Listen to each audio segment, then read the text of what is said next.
What's going on, everybody? It's your boy Chucky from Chuck Earth Media, and today we are talking about Halo TV show from Paramount Plus. We reacted to the trailer. There's been a second trailer. I thought about reacting to it, but it's mostly a lot of the same footage, so I didn't want to rehash that whole video. So I just kind of want to do this big video just on my thoughts leading up to the premiere. We got reviews coming in. And, we only got 22 reviews so far, and this is Rotten Tomatoes. I don't put a lot of stock in critics in general, that being because I am a critic. I make my own decisions. I feel like everybody really should anyway. But it's fun to talk about our opinions, right? But I don't know, just because other people don't like it doesn't mean that I'm not going to like it. So I'm going in with an open mind, and we're going to be covering it on the channel. But just some of the interesting things that have been said about it from producers and from the critics themselves, thought we might give it a whirl. So it says the consensus is Halo is too derivative of better science fiction series to emerge a fully formed elite, but glimmers of promise and faithfulness to the source material signal it's not out of the fight just yet. Now, I'm pretty sure most of the reviews, it seemed like they got the first 2 episodes, so I don't even know if it's fair to say it's like full season reviews. Like, we got Halo episode 1 and 2 from the Gamer here. So, yeah, I think it's just the first 2 episodes.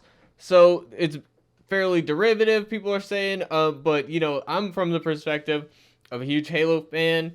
And I want something in the universe that is canon, really. But that's not what we're getting here.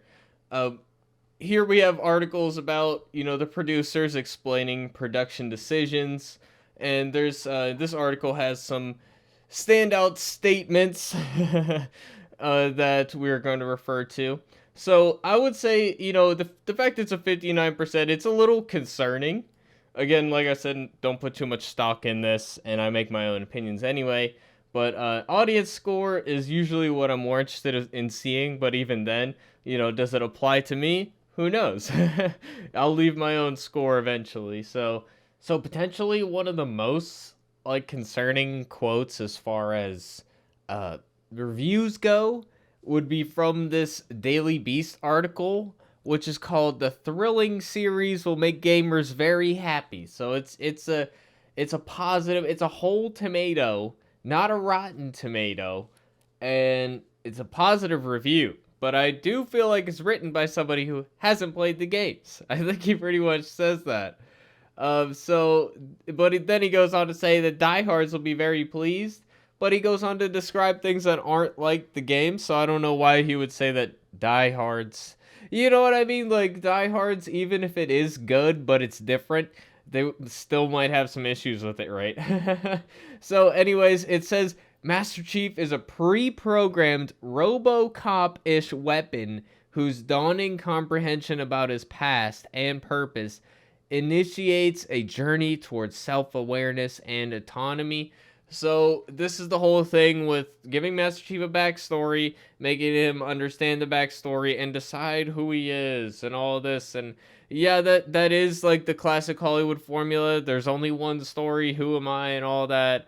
But do I really want to see that with Master Chief? Not really. I don't particularly like him saying that he's a pre-programmed RoboCop-ish weapon because, I don't like the pre-programmed part. He is a guy that follows orders. He's a loyal soldier, which is why I didn't really care for the AWOL storyline in Halo 5, for example. But, he does have that autonomy. It's not like he's literally programmed. He is still a person. So I don't really like this whole thing where he's a RoboCop-ish weapon. I mean, that to me is making him less human while they're trying to make him more human. And there's also this whole thing up here where they say Halo players will immediately recognize Cortana, which to me is like, bro, this guy definitely didn't play the game. So he's talking about people, diehard fans loving it. Dude, you have to know, even with a cursory knowledge of what Cortana is, that she doesn't look the same. I mean, we immediately recognize her because the voice is the same and because she says it. So, I mean, I like that they have Jen Taylor in here. She did comment in another article about like she's it's kind of playing both sides where she's like it was thrilling. I'm excited to see what people think, but she's not sure about it. 'Cause she's a fan too, I would imagine. Even though it is her job though, so she's not gonna say anything negative. But so that's the other thing. But what surprises me here that I don't like is that Cortana can seize control of Spartan's consciousness. So this is in relation to the in my review, or not review, but trailer reaction. I commented on this line that are like, he's controllable. So he literally is controllable. And I was saying in that trailer, I was hoping that they meant like figuratively controllable because he follows orders and has been trained to do so for a very long time. But no, it's like literal technology over this. The thing is, like, why would they need that if their training is so good? If these Spartans, are already pre-programmed, why do they need an AI? And the AI thing is like a manipulation because Cortana picked that form for herself because she wanted to be protected, right? I mean, the one of the main things that Master Chief does is carry Cortana around. This is a big responsibility because if Cortana falls into enemy hands, that is hugely damaging to the war effort and could get a bunch of people killed. So that is why Cortana chose this form.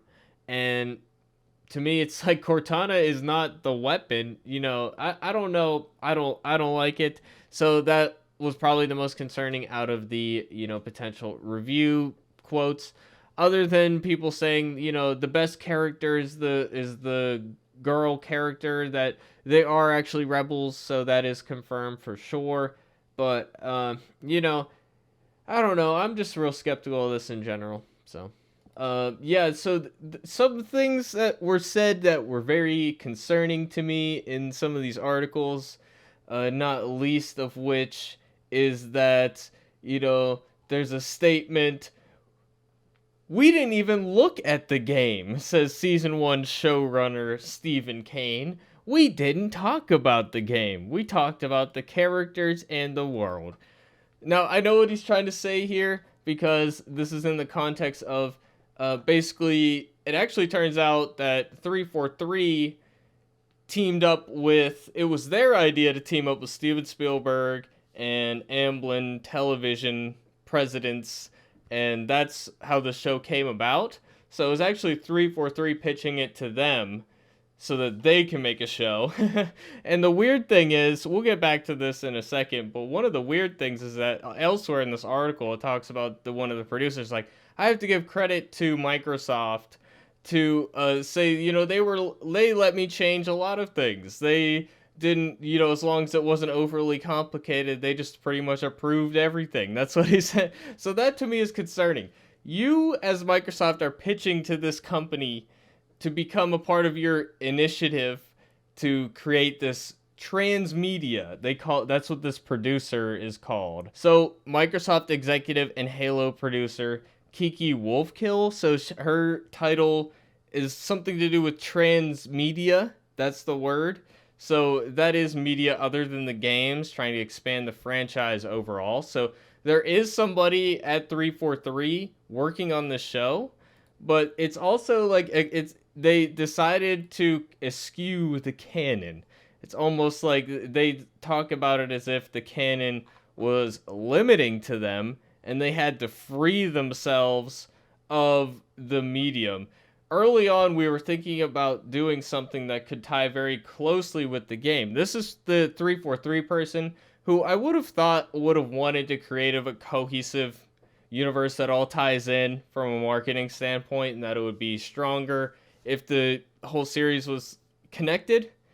But she said what we're finding is trying to verbatim stay with everything that came before wasn't serving the medium, saying it's like limiting to adapt it into film using everything canon wise. It also wasn't serving the creative teams and their need to express a story and build on the world through their eyes. So I mean, they talk a lot about how Master Chief, I've always said he's a blank slate for the player. He's a container for you rather than a character in his own right.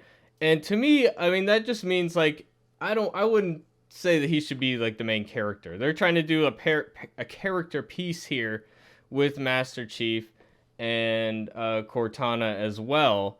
And they add a whole backstory. That's something they mentioned in some of these reviews. There's a whole backstory about how he's the Cipher, and there's this artifact that interacts with him, and it's this past that Halsey tried to erase from him. And this is a bunch of stuff that's not in the canon from the games. And so I'm guessing this is what they wanted to add so badly, because they're like, Master Chief doesn't have a backstory or any of that, because it's when we're playing those games, it's about the environment, it's about learning new things, it's about exploring. It's not and fighting, of course. It is not about, the backstory of Master Chief or how he came to be. And in fact, there's already a story about where he came to be and all of that. So, they spend all this time talking about this canon, that the meeting, they filled the table with all this material, and that's what they talked about. They didn't talk about the games. And yet, they have a 343 person on, but the 343 person wants them to do things less from the games. So I would have thought that the tug of war would be the other way around. Like, the Amblin television people want to change stuff. 343 is like, no, let's keep it the same. And that's not really what ended up happening. So, and there's also this part here, they're talking about, this is about Master Chief. We're going to tell a story about a man discovering his own humanity. Master Chief starts as a complete cipher, engineered to be so devoid of individuality that he literally has no sense of taste, and the rest of the season slowly fills out the void. So, I'm not really sure what they mean by cipher, but that's like a very deliberate word choice. So, I don't know if they mean like he's a puzzle for himself to solve or something. I'm just really not that into getting into too much of a character piece about the Master Chief thing. There's like so much room in this universe for new stories and stuff. I would have made Master Chief probably like a supporting character or something like that. Kind of like a superhero that comes in and saves the day every now and again. But I don't know about making him the main character. But that's why they felt they had to take the mask off, which I suppose if that's the story you're going for, I guess you have to.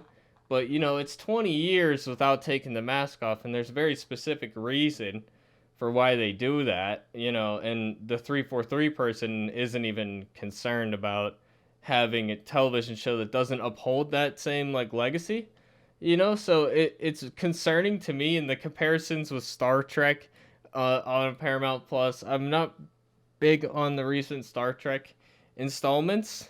Like the first season of Discovery was okay, but since then it's gone downhill. But yeah, so we have the Silver timeline is they're trying to create their own MCU with Halo, and if that's the thing, like, why did they start with the Master Chief's story?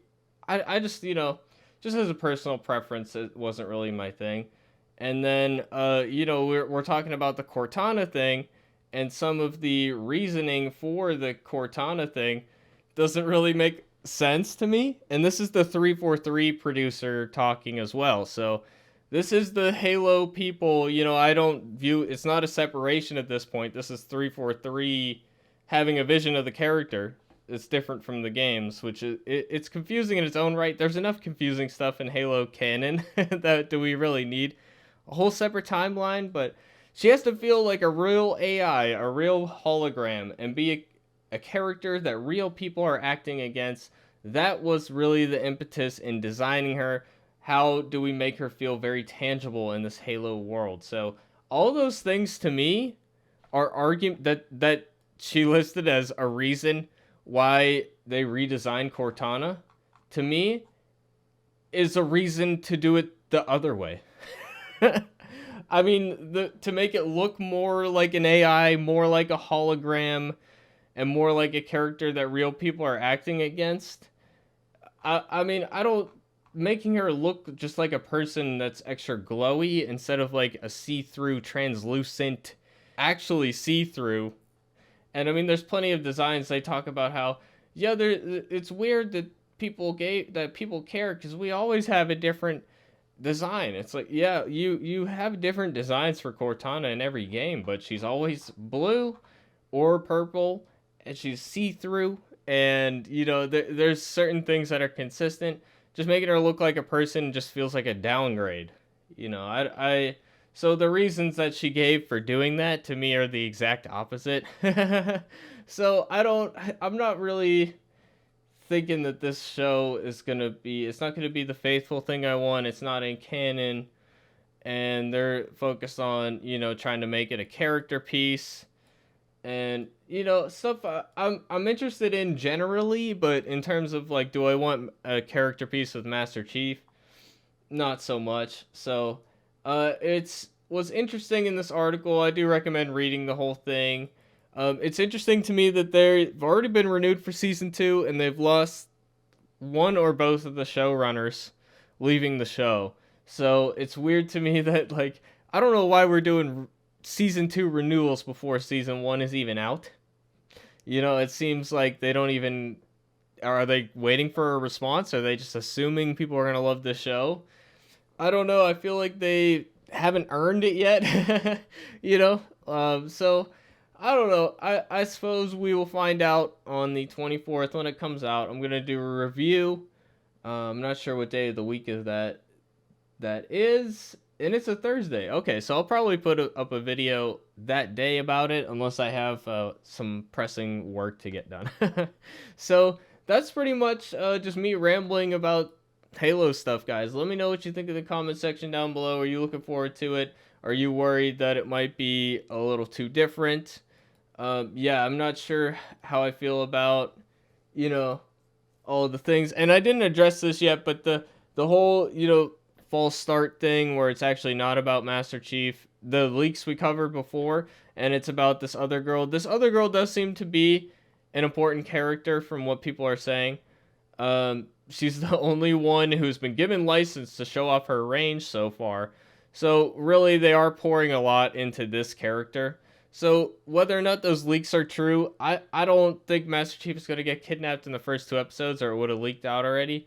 But I would still consider it possible. I mean, it does seem like they're trying to push her to be a main character, but we'll see. I mean, that honestly, just having a new main character and having Master Chief be supporting cast would have been the right move, in my opinion, if they just portrayed it that way. But yeah, let me know what you guys think.